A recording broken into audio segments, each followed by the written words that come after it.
이 시간은 누구에게 하나님을 능히 맡겠느냐 하는 제목으로 하나님의 말씀을 나누고자 합니다. 사도행전 11장에서는 사도행전 10장에서 고넬료에게 베드로가 가서 이렇게 말씀을 전하고, 고넬료가 예수 믿는 믿음, 구원 얻는 말씀을 받고 그간 기도하던 그 기도의 제목에 응답을 받고, 또 그런 가운데 성령이 역사하는 것을 쭉 보게 되어지는데, 그 일들이 예루살렘에 있는 성도들에게 알려지게 되어져요. 그 예루살렘에 있는 성도들이 이방인들도 하나님의 말씀을 받았다 하는 소식을 듣게 되어지지요. 근데 문제는 지금 베드로가 예루살렘에 있는 사도들을 중심으로 사역하고 있는 귀한 아주 수제자가 바로 베드로지요. 그런데 성도들이, 예루살렘에 있는 그 지도자들이, 아니 베드로가 어떻게 하여 이방인에게 가서 같이 음식을 먹었느냐, 그 할례자가 어떻게 무할례자와 함께 음식을 먹었느냐 하는 것으로 인하여 베드로를 심히 비난하게 되어집니다. 거기에 대해서 베드로가 쭉 설명을 하지요. 오늘날 우리 예수 믿는 성도들 중에서도 이 음식 문제에 대해서 명확하게 정리가 되어지지 않는 경우가 많아요. 여기에 뭐 이제 동남아나 저 중동 이런 이슬람 지역에 있던 분들이 와서 또 음식 문제로 애로사항을 겪는 경우 많아요. 그들을 위한 음식, 할랄 식품, 뭐 그것이 진품이냐 가품이냐 이런 말들도 많지요. 과연 음식이 무엇인가 하는 거예요. 창세기 2장 1장 29절에 가보면 하나님의 천지를 다 창조하시고 마지막 날 사람을 만드는데, 사람을 향하여 땅에 씨 맺는 채소, 그리고 씨 가진 열매 맺는 나무, 그게 과일이지, 과일.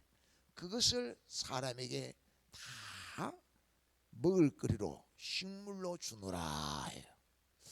그리고서 이제 하나님이 노아에게 죄악이 간영했기 때문에 세상을 홍수로 심판할 것을 작정하시고 하신 말씀이, 방주를 만들고 방주 안에 모든 짐승들, 심지어 공중에는 새까지 한 쌍씩 들어가게 하라라고 창세기 8장에서 말씀하는데, 9장에서는 다시 말씀하기를 정결한 것과 부정한 것, 정결한 것은 방주에 7쌍씩 들어가게 하고,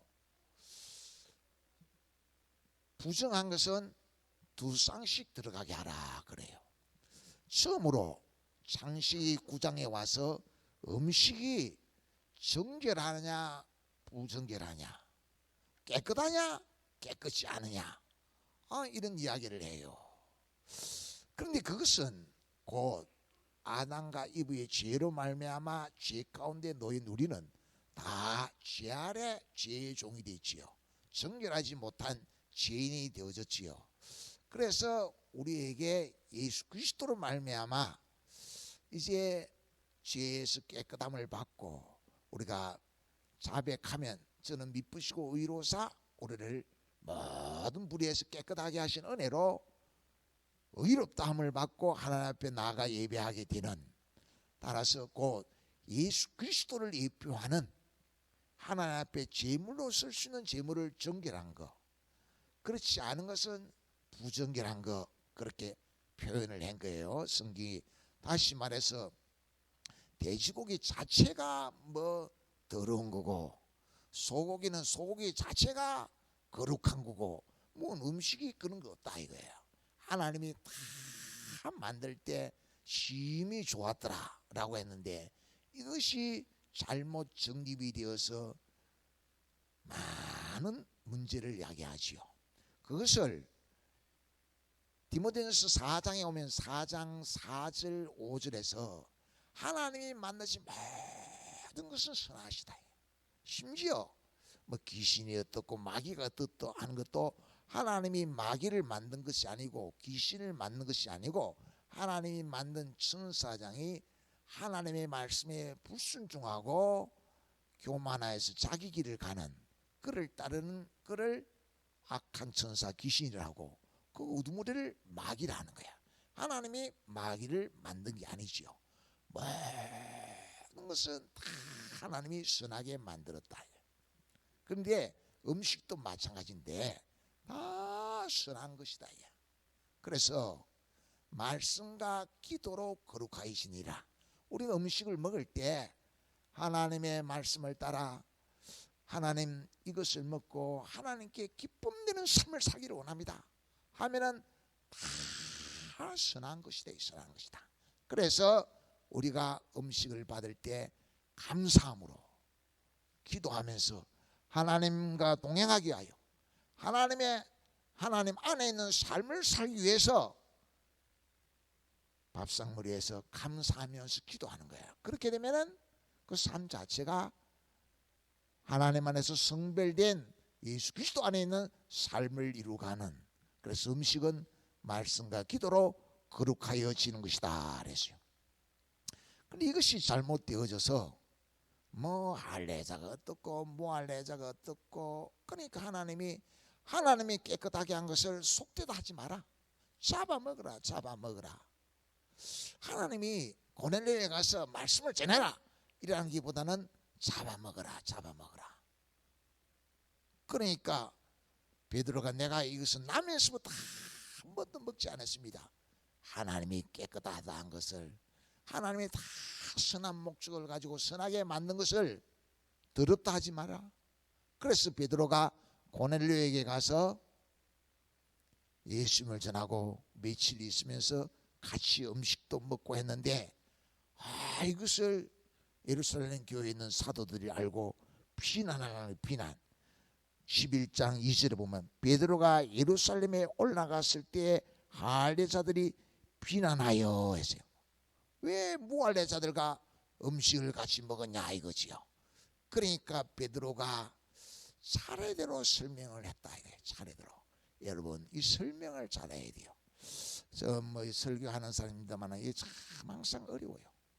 잘 맨날 이 죽을 쓰는 거 아닌가 싶은 생각이 들어요. 차례대로 설명한다는 말이 무슨 말이냐 하면 그 차례의 첫 단추가 뭐냐 하면은 베드로가 낮 12시 옥상에서 정오에 기도하거든요. 기도하는 가운데 한상 중에 바구니가 하나 내려오는데 딱 보니까 이때까지 먹지 않은 정결하지 않은 그들이 막 내려요. 그래서 잡아먹으라. 하나님 내가 나면서부터 이것을 한 번도 먹지 않았습니다. 잡아먹으라 10번이나. 하나님이 깨끗하게 한 것을 속되다 하지 마라. 그것이 처음부터예요. 처음은 뭡니까? 나도 저 무할례자들과 음식 먹는 거 나도 그것이 위법인 줄 알았다. 나도 그것이 하나님이 기뻐하지 않은 줄 알았다. 너희가 비난하는데 비난하는 것을 나는 충분히 이해한다. 나도 똑같았다. 그런데 하나님이 잡아먹으라. 그런데 고넬료가 보낸 사람이 와서 같이 갔는데 가서 말씀을 전하니까 그들에게 우리가 처음 믿을 때 처음처럼 성령이 처음 오실 때 몇 날이 못돼 너희가 성령으로 세례를 받으리라. 그러니까 예루살렘을 떠나지 말고 기다리라고 했던 그때처럼 우리가 기도할 때 성령이 임하신 것처럼 성령이 그 말씀을 듣는 각인들에게 다 임하더라. 하나님이 그렇게 하시는데 누가 그것을 맡겠느냐. 17절에 보면 그랬어요. 그런즉 하나님이 우리가 주 예수 그리스도를 믿을 때 주신 것과 같은 선물을 그들에게도 주셨으니 내가 누구에게 하나님을 맡겠느냐. 하나님이 성령이 임하셔서 그들 각인에게 성령으로 세례를 주는데 예수를 믿고 돌아오게 하는데 내가 막을 수 있는 것이 아니더라 라고 말씀을 전하니까 베드로가 차례대로 말을 하니까 그들이 말하는 게 듣고는 아 그렇구나 하고 이방인에게도 생명 얻는 회개 예수 그리스도 안으로 들어와서 구원 얻는 영생의 복을 주셨다라고 결론을 짓게 되어져요. 여러분 우리 하나님은 어떤 분입니까? 우리 자신을 깨뜨리는 거예요. 우리 자신들은 있지요 이 편견 속에 자기를 가두는 경우 많아요. 아주 대표적인 인물이 수가성 여인이지요. 수가성 여인이 열심히 산다고 살았을 것 같아요. 그런데 가거가 아주 많은 가거가 있어요. 그래서 물론 사람들도 자기를 비난하고 자기도 있죠. 자기 가거에 매여 가지고 나는구만 정상적인 삶을 이룰 수 없는 아주 재만한 여자. 세상 속에서 가장 비난받고 조롱받는 것이 당연한 줄 알고 살아가요. 그럼 그에게 예수님이 찾아왔어요. 말을 건네요. 깜짝 놀랐어요. 당신은 유대인이면서 어떻게 사마리아인 여자 나같이 죄 많은 여자에게 물을 달라 하냐, 서로 교제를 하냐, 말을 거냐. 내가 누군지 알았으면 너는 나에게 생수를 달라 했을 것이고 나는 영원히 목마르지 않는 생수를 주었을 것이다. 곧 예수님은 우리에게 찾아와서 있지요 수가성 여인에게 말을 건네요. 그것은 편견 속에 가거에 매인 나의 마음을 두드리는 거예요. 두드리면서 하나님을 바로 알게 해요. 하나님의 사랑을 알게 해요. 유대인이나 헬라인이나 차별 없이 사랑하시는 그 사랑을 알게 해요.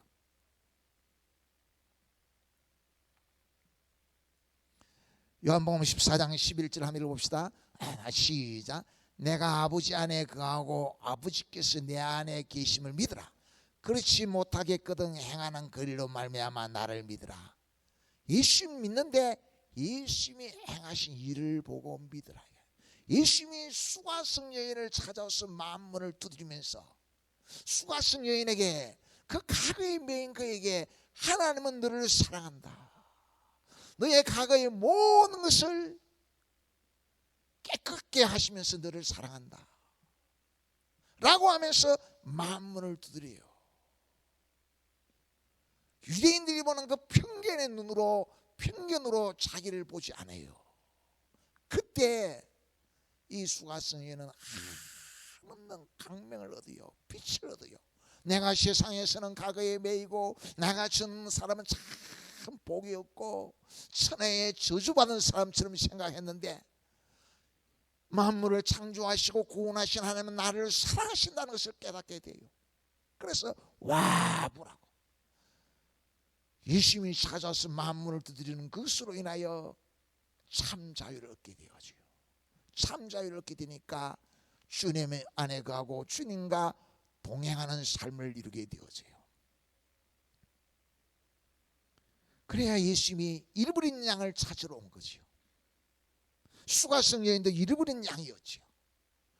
오늘 우리에게도 그렇게 찾아오는 거예요.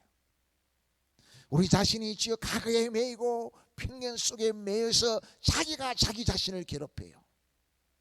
자신은 복이 없는 줄 알아요. 자신의 삶은 아무렇게 살아도 되는 것처럼 생각해요. 하나님이 천하보다 귀하게 여기고 나 자신을 위해서 예수님이 이 세상에 오셔서 자신의 몸을 깨뜨리고 그의 추악한 그 모든 것으로부터 해방시키고 마음에 억누르는 그 모든 것을 만지시며 나는 너를 잠잠히 사랑한다. 변치 않고 사랑한다. 영원히 사랑한다. 라는 것을 성령님이 우리 가운데 오셔서 깨닫게 해요. 그래서 예수 그리스도로 말미암아 강명을 얻어요.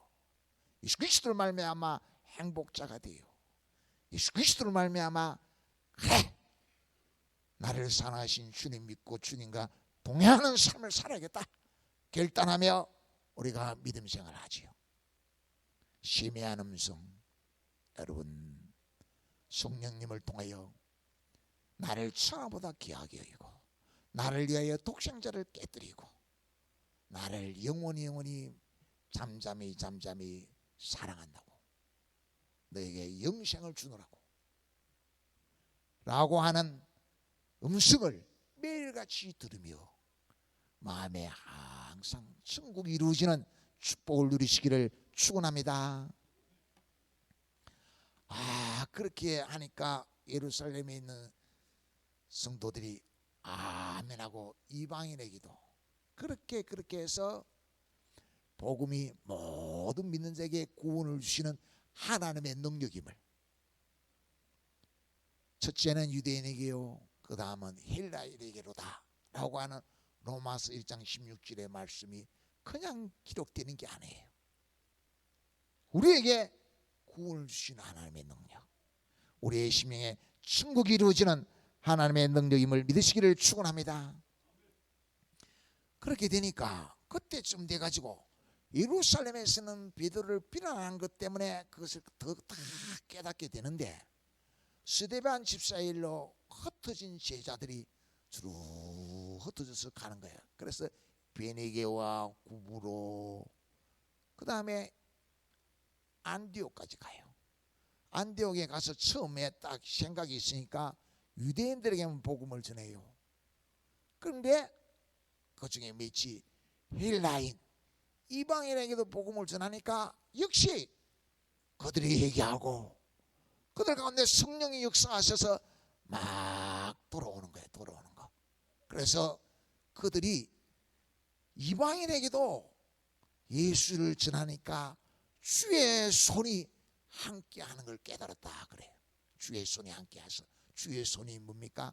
성령님이 함께하셔서 얘기하고 막 돌아오는 일이 있어요. 그걸 예루살렘 교회가 이제 알게 된 거예요. 예루살렘 교회는 그때 미리 베드로를 비난한 일로 이방인에게도 생명 없는 해결을 주셨다는 것을 들었거든요. 그래서 바나바를 딱 파송하죠. 바나바는 착한 사람이라, 성령과 지혜가 충만한 사람이라. 바나바는 착한 사람이라는 말은 본래 바나바는 성격적으로 있지요, 다른 사람 비난을 잘 안 해요. 편견을 가지지 않아요. 그래서 본래 요셉이라는 이름인데 많은 사람을 이렇게 싸매고 위로하는 일을 잘했거든요. 그래서 바나바라 했어요. 그래서 이제까지는 이방인들 막 했는데 좋은 사람, 착한 사람 바나바를 파송해가지고 가서 돌아오는 사람들을 가르쳐요. 가르치다가 보니까 사람이 많아요. 혼자서 안 되겠어요. 그래서 사울을 찾아요. 다수에 있는 거예요. 다수에 가서 사울을 데려다가 함께 가르쳐요. 함께 가르치는데 그 가르치는 제목이 뭐냐 이거예요. 오늘 우리들에게 무엇을 가르치는가 하는 거예요. 23절 보면 그렇지. 23절 11장 23절 보면 그가 이르러 하나님의 은혜를 보고 기뻐하여 모든 사람에게 굳건한 마음으로 주와 함께 머물러 있으라. 아니 보니까 막 이방인들이 막 얘기하고 돌아왔거든요. 가르치는 것이 주와 함께 머물러 있으라. 굳건한 마음으로. 주와 함께가 뭐예요? 성령 안에 거해라. 다른 사람들이 뭐 비난하고 비판하고 세상에 여러 가지 삶이 힘들고 어떨더라도 부활의 생명이신 주님으로 충만케 하시는 진리 가운데로 인도하는 성령 안에 항상 거해라.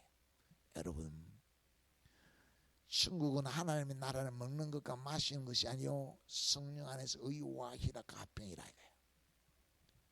그 말은 우리가 있죠. 매일같이 살아가면서 경제적인 문제, 문제 막 시달리는 일이 많아요. 근데 영의 생각은 생명과 평안이라.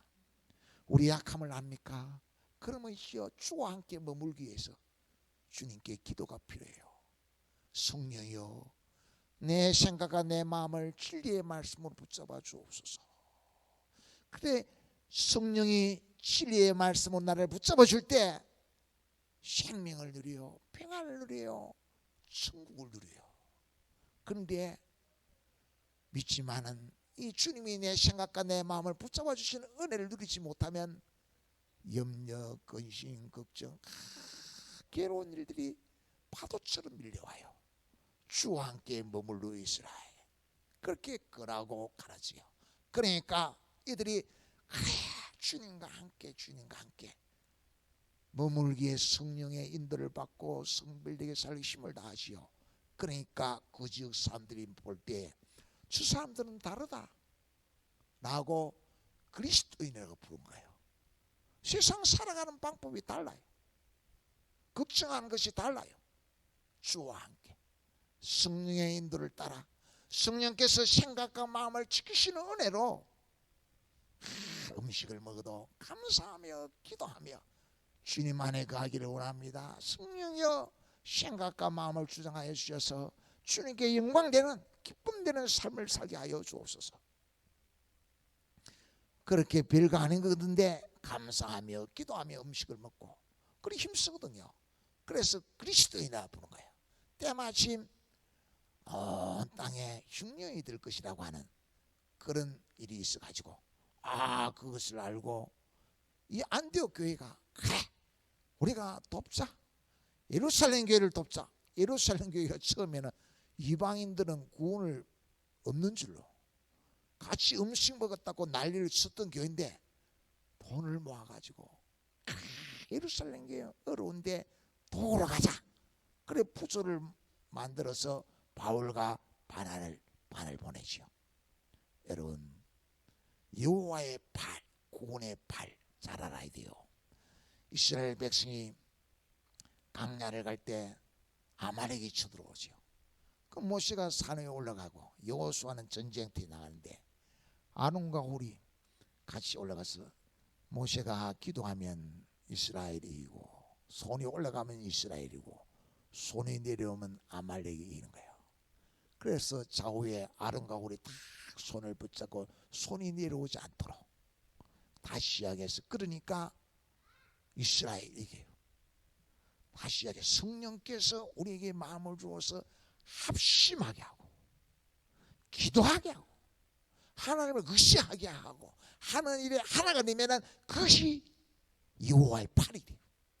전쟁에서 이기게 하는 여호와의 팔이 돼요. 이 세상이 있지요. 힘든 일 많지요. 내 혼자 발부둥 치면 안 된다는 거예요. 주와 함께 주님 의지하고 성령이 생각과 마음을 지키시고 진리의 말씀을 붙잡게 하시는 그 은혜가 있을 때 여호와의 팔이 나와 함께 홍해를 육지같이 건너게 하는 팔이 우리와 함께 하는 거. 에베소서 1장 19절 읽어보겠습니다. 시작. 그의 힘의 위력으로 역사하심을 따라 믿는 우리에게 베푸신 능력의 지극히 크심이 어떠한 것을 너에게 알게 하시길 원하노라. 그의 힘의 능력으로 성령이 오셔서 역사하셔서 베푸신 능력이 지극히 큰 그 능력이 뭔지 알게 하기를. 여러분 성령이 오셔서 어떤 능력을 베풉니까? 베드로가 비난을 받을 때 차례로 설명을 하는 거야. 그러니까 성령이 역사하셔서 이방인에게도 생명 없는 해결을 주었다. 이방인을 차별하지 않는 능력을 주어요. 구원은 모든 믿는 사람이 주시는 하나님의 능력임을 알게 해요. 능력을 베푸시는데 과거에 매인 우리에게 마음을 두드리시면서 하나님의 사랑을 깨닫게 해요. 사랑으로 붙잡아 주셔요.